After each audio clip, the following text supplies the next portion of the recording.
Cette vidéo, c'est le guide que j'aurais aimé avoir quand j'avais moi-même l'impression d'avoir perdu ma lumière. Un jour, tu te regardes et tu te dis, mais attends, qu'est-ce qui s'est passé? Si t'as l'impression de t'être un peu perdu ces temps-ci, que t'as peut-être glow down, que la vie a pris le dessus ou que t'as simplement perdu un peu de ton étincelle, cette vidéo est pour toi. Je vais t'aider à repartir d'ici avec un véritable plan pour te retrouver. Je sais que dans ce genre de période, on peut vite avoir l'impression que ça y est, qu'on a trop changé et qu'on se retrouvera jamais vraiment. Mais je suis déjà passée par là et crois-moi, il n'y a aucune raison de perdre espoir. Aujourd'hui, je vais pas te donner une liste de conseils Pinterest pour devenir une nouvelle toi pendant 2 semaines. On va reprendre tout ça en main ensemble. On va voir comment te retrouver mentalement, comment recommencer à prendre soin de toi physiquement, mais aussi comment construire des habitudes suffisamment simples pour ne pas tout abandonner dès que la vie redevient compliquée. Parce qu'ici, on fait des transformations qui durent. Et j'aimerais que ça devienne une vidéo à laquelle tu puisses revenir à chaque fois que tu sens que tu commences un peu à t'oublier. La première chose que je te conseille, c'est de faire un petit audit de ta vie et d'essayer d'identifier ce qui a déclenché cette période. Parce que souvent, ça vient pas de nulle part. Parfois, la raison est super évidente. Peut-être que tu as vécu une rupture il y a 6 mois. Peut-être que tu as lancé ta boîte et que ton travail a progressivement pris toute la place. Peut-être que tu es dans une période d'études hyper intense. Et parfois, c'est beaucoup plus subtil. Ça peut être une personne dans ton environnement qui te vide petit à petit. Un entourage auquel tu t'identifies de moins en moins. Un travail qui ne te correspond plus. Ou même une accumulation de toutes petites choses qui, prises séparément, semblent insignifiantes, mais qui finissent par peser. Pose-toi vraiment et regarde les différentes parties de ta vie, tes relations, ton travail ou tes études, ton environnement, ta santé, ton rapport avec toi-même. Qu'est-ce qui te nourrit en ce moment? Qu'est-ce qui est neutre? Et surtout, qu'est-ce qui te vide? Sois honnête avec toi-même. Parce que parfois, on sait très bien ce qui nous pèse, on évite juste de regarder dans cette direction parce qu'on sait que ça va nous demander une décision ou un changement qu'on n'a pas forcément envie de faire. Évidemment, tu ne pourras pas toujours éliminer la source. Il y a des périodes de vie qu'on doit simplement traverser, il y a des situations qu'on ne contrôle pas. Mais au moins, tu peux arrêter de dépenser toute ton énergie à lutter mentalement contre quelque chose qui existe déjà et commencer à regarder ce que tu peux réellement contrôler aujourd'hui. Et ça, je pense que c'est vraiment la première étape. Comprendre ce qui t'a amené ici avant d'essayer de changer quoi que ce soit. Le plus libérateur a été d'arrêter de vouloir simplement retrouver ce que j'avais avant et de commencer à me demander ce que je voulais maintenant. Ce qui m'amène justement au deuxième point. Retrouve ce qui te faisait te sentir toi sans te forcer à redevenir ton ancienne version. Quand on commence à aller moins bien, on peut devenir très nostalgique de nous-mêmes. On repense à une période où on était plus heureuse, plus sociable, plus confiante, on prenait davantage soin de nous et on veut tout récupérer. Nos anciennes habitudes, notre ancienne routine, parfois même d'anciennes personnes avec lesquelles on associait cette version de nous. Et laisse le passé être le passé. Tu peux te rappeler de qui tu étais et récupérer les choses qui te faisaient réellement du bien, tout en restant ouverte à la personne que tu es en train de devenir. Tu peux faire un exercice très simple en te demandant qu'est-ce que j'ai arrêté de faire ? Qu'est-ce que j'aimais vraiment? Qu'est-ce qui me manque aujourd'hui? Et ensuite, qu'est-ce qui, au contraire, ne me correspond plus du tout? Parce que parfois, perdre un peu ses repères arrive aussi au moment où on commence à changer. Peut-être que certaines choses qui fonctionnaient pour toi avant ne fonctionnent simplement plus aujourd'hui. Ton style peut avoir changé, tes ambitions peuvent avoir changé, tes relations, la manière dont tu veux passer ton temps aussi, et c'est ok. Tu peux récupérer les parties de ton ancienne version que tu veux emmener dans ton prochain chapitre et laisser certaines choses derrière toi. Je pense que j'ai moi-même fait l'erreur de vouloir parfois revenir en arrière. Et avec le recul, accepter que certaines choses étaient terminées a été beaucoup plus libérateur.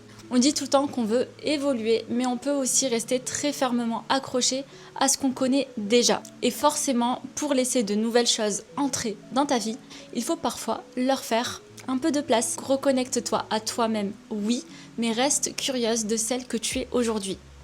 Troisième conseil est de remettre du plaisir avant de remettre de la performance. Et je dis ça alors que j'adore être productive, j'avoue. J'adore me poser des objectifs, construire des choses et avancer. Et si tu regardes ma chaîne, il y a de grandes chances que toi aussi, tu sois un peu comme ça. Sauf que quand tu essayes de te remettre sur pied, te donner immédiatement 15 nouveaux objectifs à accomplir peut devenir très pesant. Tu vas tenir 2 jours parce que tu es motivé par ton nouveau départ et ensuite tu vas être épuisé. Pendant un moment, remets du plaisir dans ta vie. Et parfois, jouer peut être beaucoup plus productif que d'essayer d'être productive. Réveille un peu ton enfant intérieur, fais des choses simplement parce qu'elles sont amusantes. Danse dans ton appartement, prends le train et va passer la journée quelque part, juste pour changer de décor. Mets une tenue magnifique un jour où tu n'as absolument aucune raison particulière de bien t'habiller. Va voir le coucher de soleil, fais quelque chose de spontané, autorise-toi à rêver de nouveau à un projet que tu avais un peu enterré. En gros, flirte un peu plus avec la vie. À un moment, l'âme a aussi besoin qu'on la nourrisse. Et je trouve que ça se voit énormément chez quelqu'un. Quand une personne est curieuse, qu'elle s'amuse, qu'elle rit, qu'elle a des choses qui l'enthousiasment, il y a littéralement quelque chose qui revient dans son regard. Son étincelle est toujours là, il faut juste lui donner un peu de matière pour recommencer à briller. Mon 4e point, c'est de ne pas t'isoler et de recommencer à participer au monde. Et ça, je pense que c'est l'un des points les plus importants.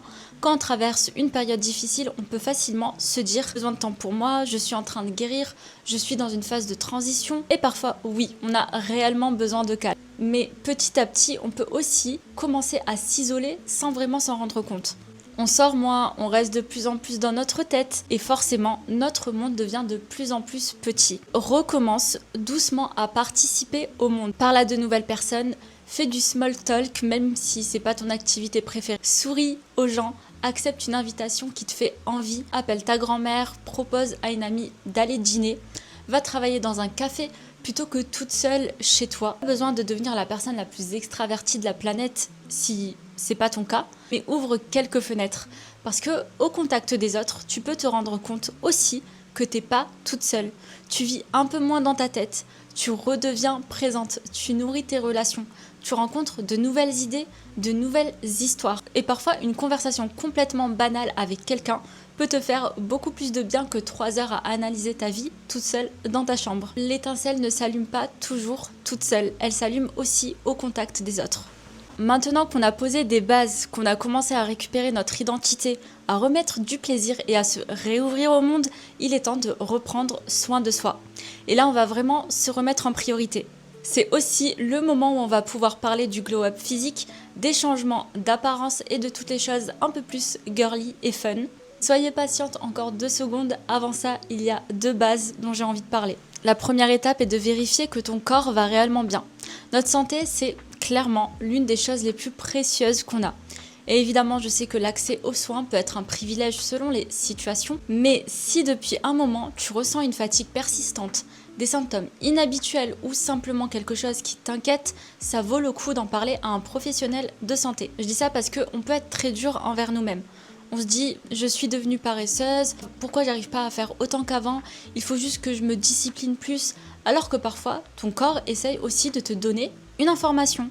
Moi par exemple, j'ai fait un bilan récemment et j'ai découvert que j'étais en grand manque de fer. Et forcément, maintenant que je le sais, je peux m'en occuper sérieusement et j'ai aussi une explication à une partie de la fatigue que j'ai pu ressentir. Si tu sens que quelque chose ne va pas depuis un moment, prends un rendez-vous avec ton médecin si tu le peux et si tu penses que c'est nécessaire. Et le deuxième conseil, c'est de réparer ton sommeil. Je sais, toujours pas très glamour, on arrive bientôt au conseil beauté promis, mais le sommeil change tellement de choses. Et je sais aussi que pendant une période difficile, le sommeil peut devenir très compliqué. Moi, l'insomnie était clairement présente dans ces moments-là. Donc, essaye vraiment de recréer un environnement qui aide ton cerveau à comprendre, ok, la journée est terminée. Personnellement, il y a quelques petites choses très simples qui m'aident. Déjà, laisser mon téléphone de côté environ 1 heure avant de dormir. Je l'ai remplacé par une liseuse et ça change l'ambiance avant le coucher, ça m'aide beaucoup à me détendre. Ensuite, essaye de garder 1 heure de réveil assez régulière, de faire un brain dump avant de dormir. Je prends mes notes ou un carnet et j'écris absolument tout ce qui me passe par la tête. Une tâche que j'ai peur d'oublier, une idée, quelque chose auquel je dois penser demain, une réflexion, quelque chose qui me tracasse, je l'écris. Et je considère que mon cerveau n'a plus besoin de le garder ouvert en arrière-plan pendant toute la nuit. Et enfin, bouger suffisamment pendant la journée m'aide aussi énormément. Pas besoin de faire un entraînement hyper intense, mais une bonne marche, une séance de sport, sortir, bouger un peu son corps permet de dormir beaucoup mieux la nuit. Donc au final, reprends simplement ton sommeil au sérieux si c'est pas le cas. Ok, maintenant on peut parler beauté. Il y a eu un petit laisser-aller, on va simplement reposer les bases et je pense qu'un système de maintenance peut se diviser en 3 parties. Quotidien, hebdomadaire et mensuel. Commence par avoir une routine beauté simple le matin et le soir. Et vraiment, le mot-clé, c'est simplifie. On voit des routines à 15 étapes partout sur TikTok. Si t'adores et que ça fonctionne pour toi, amuse-toi. Personnellement, je préfère largement une routine simple que je peux tenir. Le matin, la mienne est vraiment basique. Toner, hydratation, SPF. Le soir, double nettoyage, toner et crème. Voilà, trouve tes essentiels à toi évidemment selon tes besoins et essaye aussi d'être présente pendant ces moments. Le soir, au lieu d'appliquer ta crème tout en regardant ton téléphone, prends 5 minutes.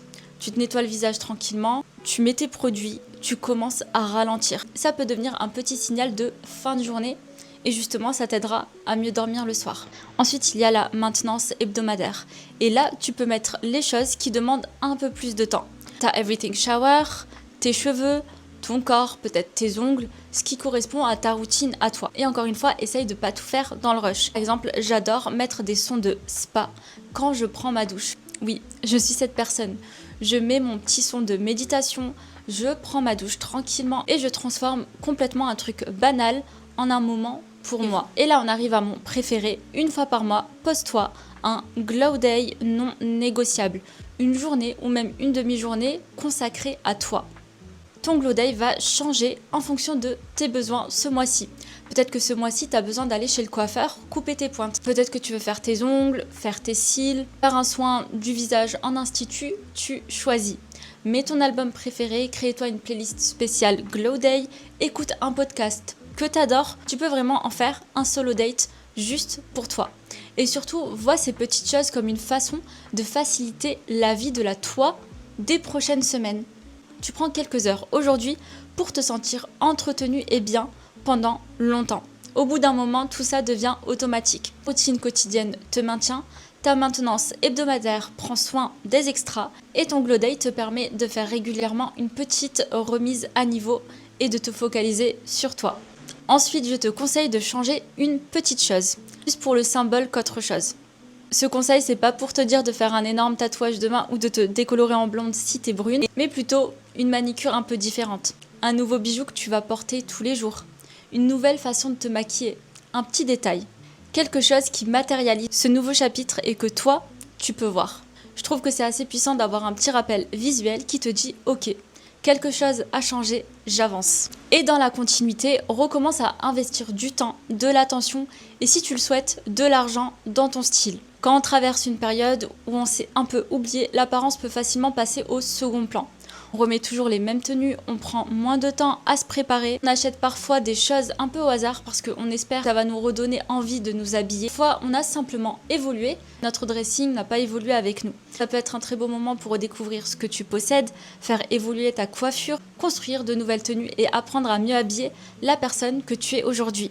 Et pour ça, tu peux évidemment regarder mes vidéos. J'ai toute une playlist style et mode qui est là pour t'aider. Et si tu sens que tu veux aller beaucoup plus loin et être accompagné dans ce processus, c'est exactement ce que je fais dans mon accompagnement individuel en stylisme. Si ton style ne te ressemble plus, que ton dressing correspond à un peu plusieurs anciennes versions de toi, ou que tu sais que tu veux évoluer sans vraiment savoir dans quelle direction aller, on travaille ensemble pendant 30 jours pour remettre de la clarté et de la structure dans ton style et construire quelque chose qui te ressemble réellement. Donc si tu sens que c'est quelque chose dont tu as besoin en ce moment, je te laisse toutes les informations en description. Et que tu choisisses de faire cet accompagnement ou de le faire seul, recommence à traiter ton apparence comme quelque chose qui mérite ton attention. Pas pour impressionner les autres, mais simplement parce que recommencer à te reconnaître dans le miroir fait aussi partie du processus. Maintenant qu'on a vu comment se retrouver et comment reprendre soin de soi, on arrive à la dernière partie. C'est probablement la plus importante parce que maintenant j'ai envie qu'on construise quelque chose qui puisse rester même quand ta motivation redescend, quand tu as une mauvaise semaine, que ton travail devient intense, quand tu es fatigué ou simplement quand la vie décide de changer tes plans. On n'aura jamais exactement le même niveau d'énergie tous les jours. Il y aura des périodes où tu te sens au top et d'autres où tu as beaucoup moins de capacité. Et le truc qui m'a vraiment aidé à maintenir mes habitudes, c'est d'arrêter d'attendre la même chose de moi-même tous les jours. Donc mon premier conseil est de construire ta routine en 3 versions. Prends ta routine idéale et crée 3 niveaux. Niveau 1, haute capacité, c'est ta journée où tu es au top. Tu peux faire ta routine complète. Sport, travail, skincare, journaling, lecture, tout ce que tu veux mettre dedans. Le niveau 2, c'est une journée normale. Là, tu gardes simplement tes essentiels. Les choses qui te permettent de prendre soin de toi, d'avancer et de maintenir ton équilibre sans avoir besoin d'être à 100%. Niveau 3, c'est pour les journées difficiles. Et là, je veux vraiment le minimum du minimum, ridiculement simple. Ce niveau doit fonctionner le jour où tu n'as vraiment aucune envie. Peut-être que c'est faire ta skincare minimale, manger correctement, sortir, prendre l'air 5 minutes et faire la seule tâche réellement urgente. C'est tout. Définis tes propres minimums. Tu continues à prendre soin de toi sans attendre de pouvoir de nouveau fonctionner à 100%. Ensuite, tu peux rajouter une règle que j'aime beaucoup, jamais 2 fois. Si un jour tu tombes complètement à zéro et que tu fais absolument rien, ok, ça arrive. Le lendemain, essaye simplement de revenir au niveau 3, puis au niveau 2. Et quand tu as retrouvé ton énergie, le niveau 1. Parce qu'on fait souvent cette erreur de vouloir passer directement de 0 à 100. Tu passes 3 semaines à rien faire et un lundi matin, tout à coup, tu veux te lever à 6 heures, courir 10 km, méditer, faire ton meal prep, travailler 8 heures et lire 50 pages. Évidemment que ça ne tient pas. Reviens au minimum, puis remonte progressivement.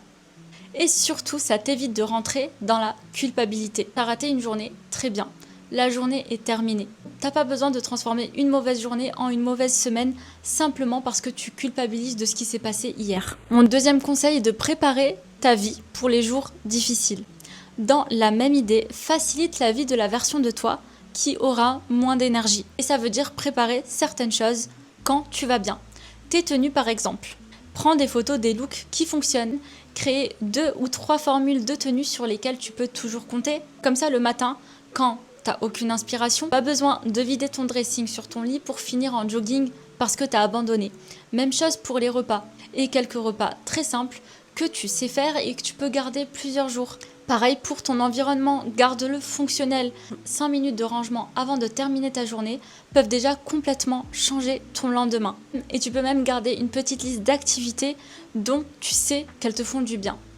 En gros, ta bonne version de toi construit des raccourcis pour celle qui aura moins d'énergie. Tu rends service à la toi de demain. Et plus ta vie est simple à maintenir, moins une mauvaise semaine a besoin de devenir un énorme glow down. Mon troisième conseil est de garder de la nouveauté et de l'anticipation dans ta vie. Les routines sont géniales, j'adore les routines, mais laisse aussi de la place aux choses qui créent de l'excitation. Et régulièrement quelque chose que t'attends avec impatience. Ça peut être énorme ou complètement banal. Un voyage, un concert, un dîner, un café que tu veux tester ce week-end, une journée avec une amie, même un film que tu as prévu de regarder vendredi soir avec ton plat préféré. Et continue aussi d'apprendre de nouvelles choses. Si quelque chose attise ta curiosité, suis-la. Regarde un documentaire dessus, lis un livre, prends un cours, passe 30 minutes à faire des recherches juste parce que ça t'intéresse. Le quotidien peut devenir extrêmement répétitif sans qu'on s'en rende compte. Donc garde volontairement quelques petites portes ouvertes vers la nouveauté. Et maintenant on va faire complètement l'opposé, planifie du vide. Je pense qu'on oublie énormément de faire ça. On remplit nos emplois du temps jusqu'à ce que chaque minute ait une fonction. Mais tu as aussi besoin de moments où rien n'est prévu, où tu peux t'ennuyer, ralentir, marcher sans écouter quelque chose, boire ton café sans scroller, t'asseoir et regarder les arbres. Parce que j'ai surtout pas envie que tu regardes cette vidéo et que tu transformes retrouver mon étincelle en un nouveau projet d'optimisation à temps plein. Tu viens pas de recevoir 25 nouvelles obligations. Reconnecte-toi simplement à la vie. Et pour terminer, je pense que c'est probablement l'habitude qui m'aide le plus aujourd'hui. 1 an que je fais ça et j'ai vraiment vu la différence. Je fais régulièrement des check-in avec moi-même. J'aime bien me faire un petit point le dimanche et un peu plus complet en fin de mois. Et ton check-in peut être très simple. Pose-toi 3 questions. Premièrement, qu'est-ce qui s'est bien passé? Quelle petite victoire tu as eue? Quels engagements envers toi-même tu as respectés? Même que tu as eu une journée catastrophique et que le lendemain, tu es simplement revenu à ton niveau 3 au lieu d'être à 0. Note-le. C'est tellement rapide à regarder tout ce qu'il reste à accomplir qu'on oublie parfois complètement tout ce qu'on est déjà en train de faire. Deuxièmement, qu'est-ce qui m'a donné de l'énergie? Une personne, une activité, un endroit, un projet, une habitude. Qu'est-ce qui t'a donné de la joie ou de l'enthousiasme cette semaine? Troisièmement, qu'est-ce qui m'en a pris? Est-ce qu'une situation revient constamment dans tes pensées? Est-ce que quelque chose dans ta routine te fatigue, note-le aussi. Quatrièmement, qu'est-ce que j'ajuste maintenant? Pas besoin de refaire ta vie, une petite décision pour la semaine suivante. Et j'adore faire ça parce qu'au bout d'un moment, tu accumules énormément de données sur toi-même. Tu commences à voir tes schémas, tu comprends mieux ce qui te fait du bien, ce qui te vide, les situations dans lesquelles tu t'épanouis, les choses que tu continues à repousser, et les jours où tu vas moins bien, tu peux aussi relire tout ça et te rendre compte que finalement, tu t'en sors peut-être beaucoup mieux que ce que ton cerveau essaye de te faire croire. Parce qu'on regarde très facilement ce qu'on n'a pas encore accompli, ce qui n'a pas encore fonctionné, tout ce qu'on doit encore améliorer. Alors prends aussi le temps de regarder ce que tu as reçu, ce que tu as construit, les difficultés que tu as traversées et toutes les fois où tu as continué malgré tout. Et si tu veux associer ce check-in à ton Glow Day mensuel, je trouve ça encore mieux. Tu prends soin de toi physiquement et tu prends aussi quelques minutes pour vérifier comment tu vas réellement. Et comme ça, t'attends pas d'avoir complètement perdu ton étincelle pour te demander où elle est passée. Tu apprends à remarquer les petits signes beaucoup plus tôt. J'espère que cette vidéo t'aura fait du bien et surtout qu'elle t'aura rappelé que même si t'as l'impression de t'être perdu ces temps-ci, rien n'est définitif. Ton étincelle est toujours là. Parfois, il faut juste recommencer doucement à lui faire un peu plus de place. Parfois, il faut juste la rallumer. Et d'ailleurs, dis-moi dans les commentaires quelle est la première chose que tu vas faire après cette vidéo pour commencer à te retrouver. J'ai vraiment envie de savoir. Ici, on parle beaucoup de style, de confiance en soi, d'identité et surtout de comment devenir une version de soi dans laquelle on se reconnaît vraiment. Donc n'hésite pas à t'abonner à la chaîne si tu aimes ce type de contenu et on se retrouve très vite dans une prochaine vidéo.